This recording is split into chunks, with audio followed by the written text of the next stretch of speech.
Bonjour, bon après-midi ou bonsoir à tous les abonnés de la tanière du Lion. Ici, on est avec quelqu'un qu'on appelait Bombardier.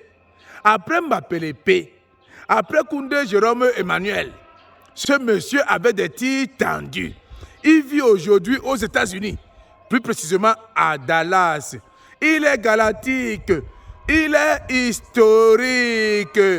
À Ekeme, dis-nous un peu, qu'est-ce qui t'amène ici, en Guémé, au Limbé, au Misport Stadium?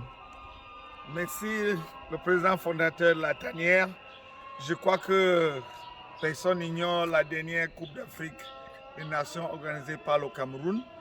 Et quand j'ai vu les images des stades, aujourd'hui, j'ai vraiment voulu venir voir moi-même la qualité que j'avais vue à la télé.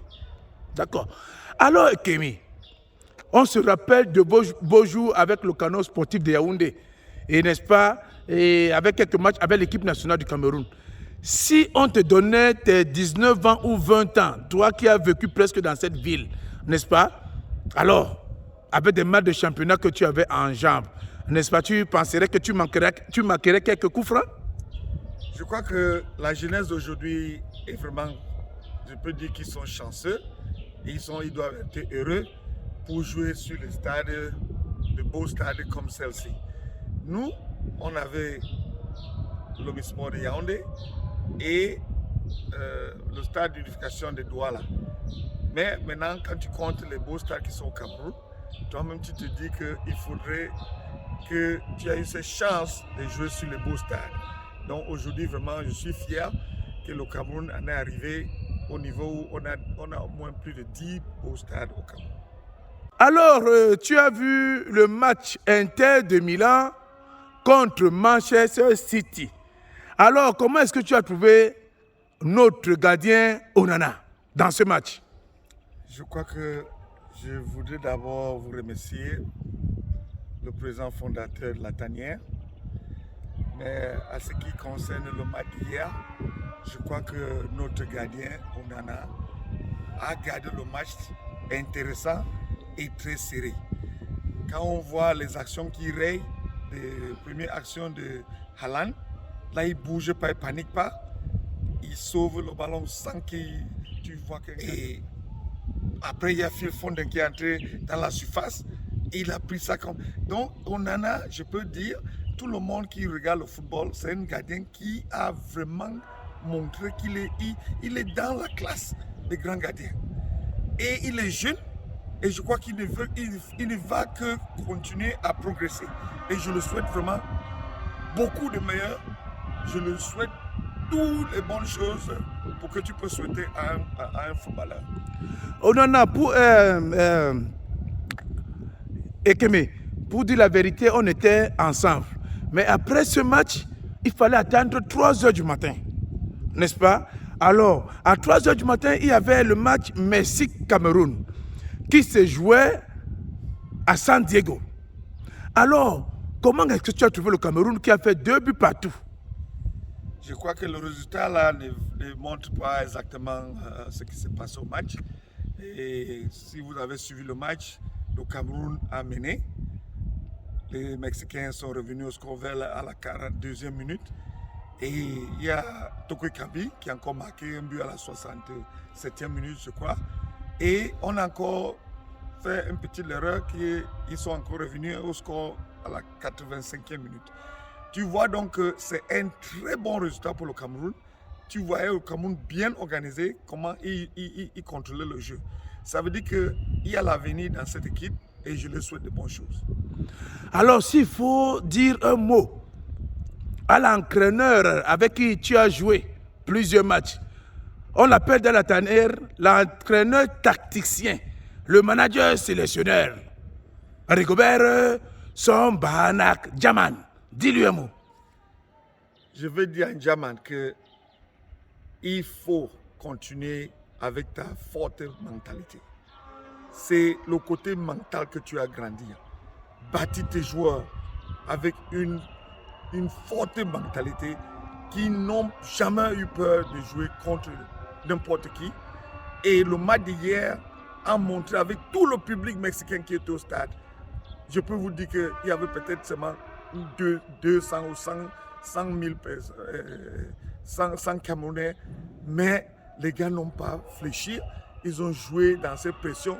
Si vous n'avez jamais joué contre une équipe mexicaine, avec les Mexicains qui ont rempli le stade. Donc, je les félicite. Et tout ce que nous veut maintenant, c'est la qualification pour septembre.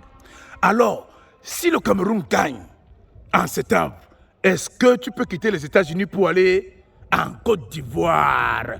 Vous m'avez demandé une question comme si vous connaissez mon cœur.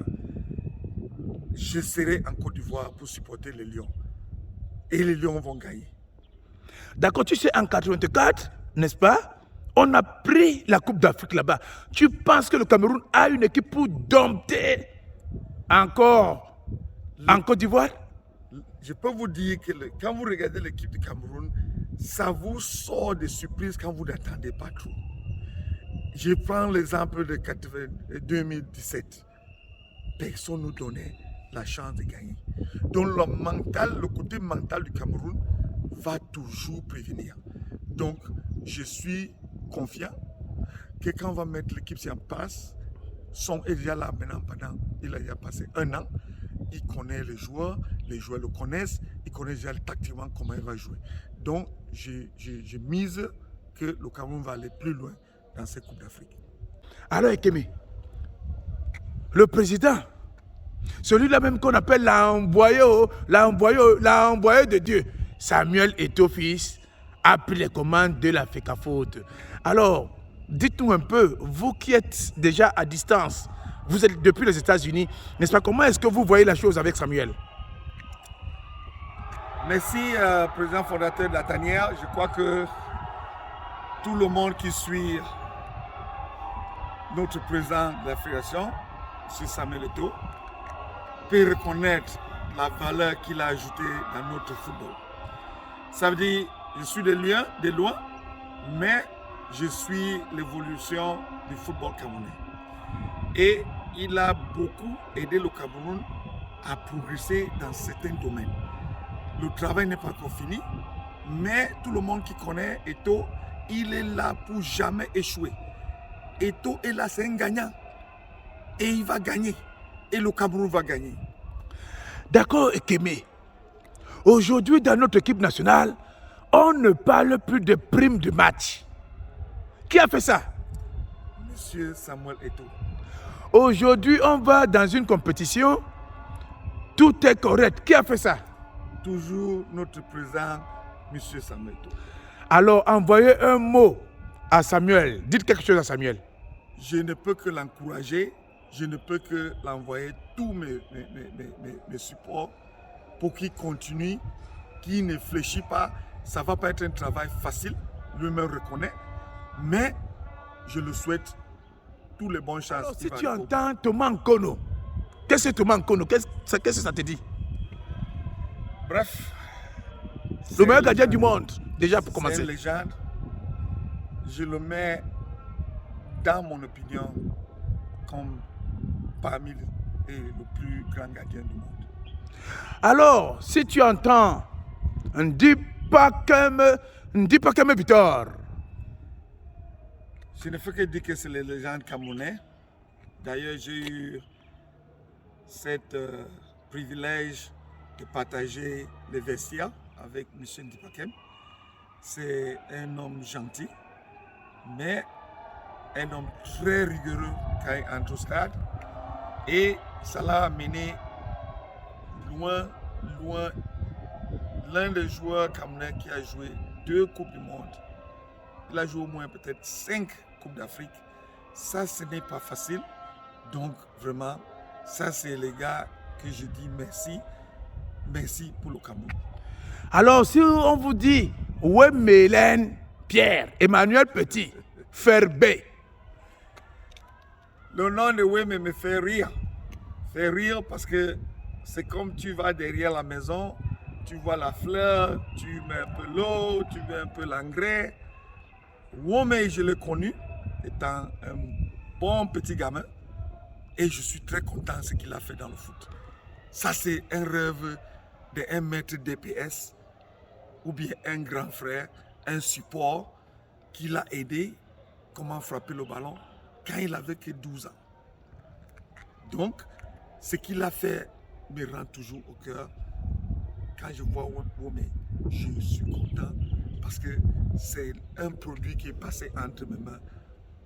Moi je l'avais touché quand il était encore un petit gamin. Donc, bonne chance petit, tu as progressé, tu m'as vraiment fait content. Alors, si on vous parlait de François Omame Bilik, Black Joe, solo tango.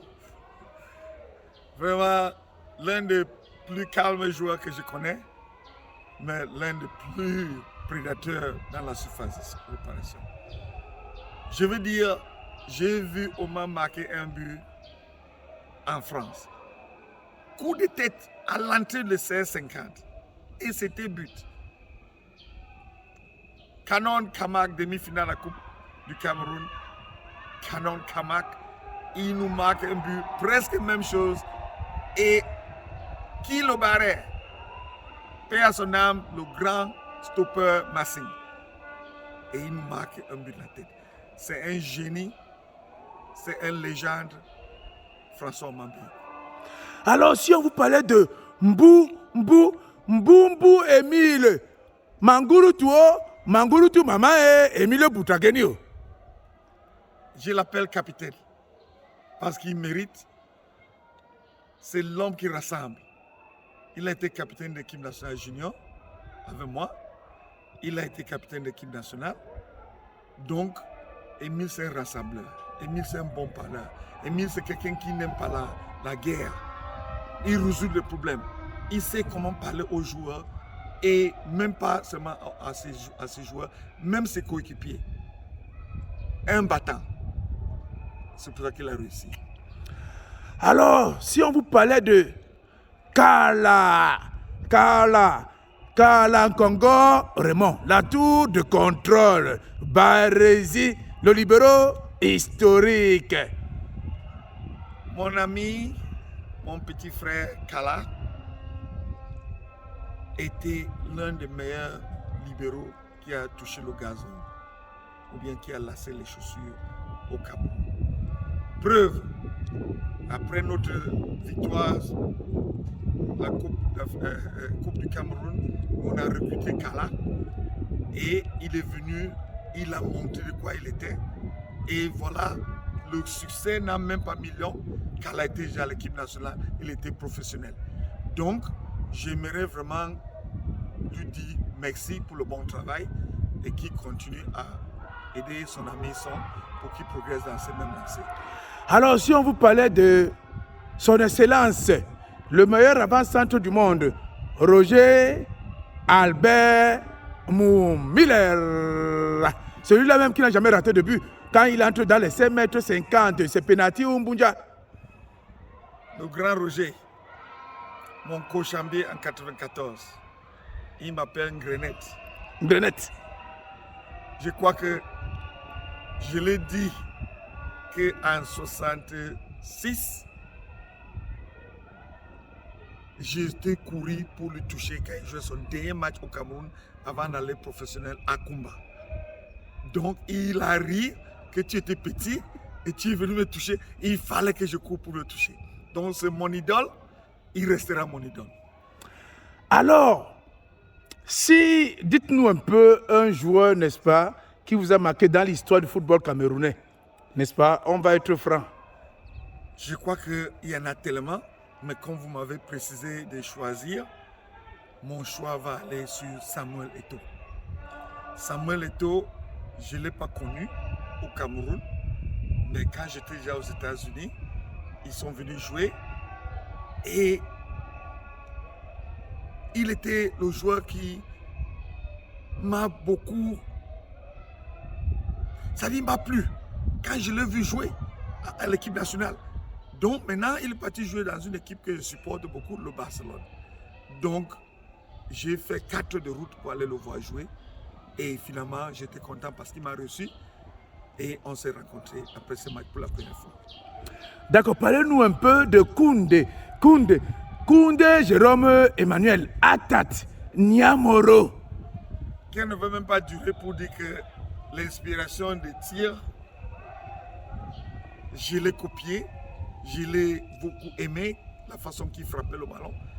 Et grâce à lui, je peux dire, j'ai donc eu cette envie et l'amour de frapper comme il frappait. Pour terminer, quand on vous dit Kana Beyeke André, le leader psychologique, mon malam Mavumba System. Voilà. Tu as tout dit, le leader psychologique. Kana Beyeke était le genre très bon joueur, mais celui aussi qui va sur le premier soldat. C'est-à-dire, s'il y a quelque chose, Kana Beyeke va intimider l'équipe adverse qui voulait intimider les joueurs camerounais. Donc, dans ça, après, ça ne le gêne pas parce qu'il revient jouer comme rien n'était. Donc, il faut voir que lui, il ne laissait pas que cette petite lutte ou de guerre rentre dans sa tête pour gâter son match. Donc, c'est très fort de faire ça, sortir, faire une petite guerre et rentrer encore dans le match. Ekeme Ndiba Samuel, Mbana Ndinje Galactique. On dit qu'il est quoi? Il est historique. Ekeme, est-ce que tu suis la page La Tanière du Lion? Bien sûr, présent. D'accord, je vais donc tester tes connaissances footballistiques. Qui est le premier joueur camerounais ballon de bronze africain en 1971? Léa Charles Eyoum. Parfait. Qui est le joueur camerounais qui a 3 fois été élu ballon de bronze africain? Ça, c'est Oman Beyeke. Bien. Quel est le premier club camerounais et africain à gagner la Champions League de club? Ça, c'était Oryx de Douala, Oryx de Papelepé à l'époque. Quel est le joueur camerounais qui fut le premier joueur à gagner le ballon d'or 2 fois? Ça, c'est Thomas Kono. Quel est le joueur camerounais dont les entraîneurs Valérie Neponiachi et Claude Leroy ont déclaré qu'ils étaient le leader psychologique? Ça, c'est André Kana Beyeke. Et que mais parle-nous un peu de ton passage. Comment est-ce que tu as commencé dans les clubs camerounais? Merci, président, fondateur de la Tanière. Je crois que, comme tout jeune garçon au Cameroun, on a eu le goût de jouer au football. On partait voir les matchs de la première division, deuxième division. Et j'ai donc eu ce goût de jouer. D'abord, je commence à l'école primaire, j'ai fréquenté à Kumba. Après ça, je suis passé dans mon école secondaire qui était aussi à Kumba. Mais dès lors que je suis arrivé à Bamenda, et les portes ont commencé à s'ouvrir. J'avais à peine 17-18 ans. J'étais appelé à l'équipe nationale junior en même temps. Et c'est là où Kamak de Bamenda m'a recruté. Et dès lors, avec Kamak, nous sommes montés en première division en 1984. J'ai encore passé 2 ans avec Kamak avant de partir jouer avec le Santos de Yaoundé. J'ai fait aussi 2 ans avec Santos. Et après, il fallait retourner à l'école à Bamenda, que j'ai encore signé avec Kamak de Bamenda pour 1 an. Après cette année, je suis donc été affecté à Yaoundé et j'ai rejoint le canon de Yaoundé en 1988. Et j'ai fait donc 7 à 8 saisons avec le canon avant de finir une courte saison avec le Racing Club de Bafoussam. À Bombardier. Dis donc, tu avais les tirs, mais je dis toujours que le Cameroun ne t'a pas exploité. Dis-nous un peu comment est-ce que ton parcours professionnel, comment est-ce que tu as quitté le Cameroun, n'est-ce pas, jusqu'à jouer au petit niveau où tu as joué au niveau professionnel? Je crois que Après ou bien pendant la Coupe du Monde, j'avais été contacté par une équipe anglaise, Norwich City.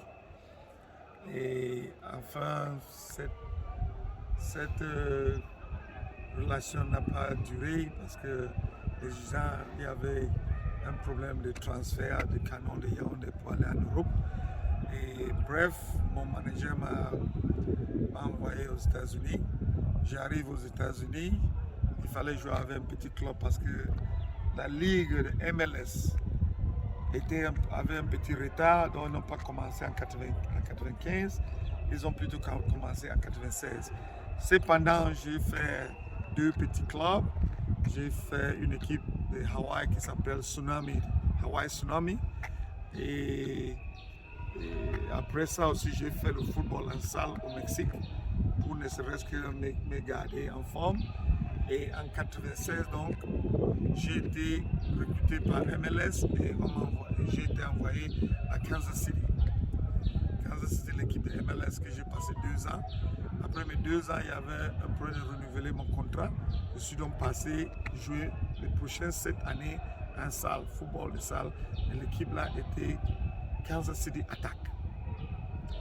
Donc voilà alors un petit parcours que j'ai passé aux États-Unis comme professionnel.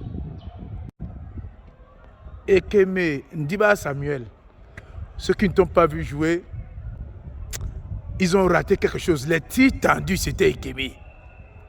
Alors Ekeme, oui. Alors Ekeme, parle-nous un peu de ta vie familiale aux États-Unis. Vous êtes marié? Bien sûr. Vous avez combien d'enfants? J'en ai 2. Ah d'accord. De quel âge? À quel âge? Ma première fille a 26 ans. Oui. Et j'ai une fille de 10 ans. Alors, comment va la vie aux États-Unis, alors à Dallas? Vous vivez à Dallas ou pas? Je vis à Dallas. Oui. Et pour vraiment dire à toute personne qui me connaît depuis, c'est toujours la même femme que j'ai connue. On a fréquenté ensemble, même quand elle était un peu derrière moi. Oui. Après, elle a fait l'université, on a décidé de s'engager et marier. Donc, je connais ma femme depuis 1984. Oui. Et nous sommes mariés en 1994, officiellement. Donc, voilà. Je suis marié depuis et suis toujours marié.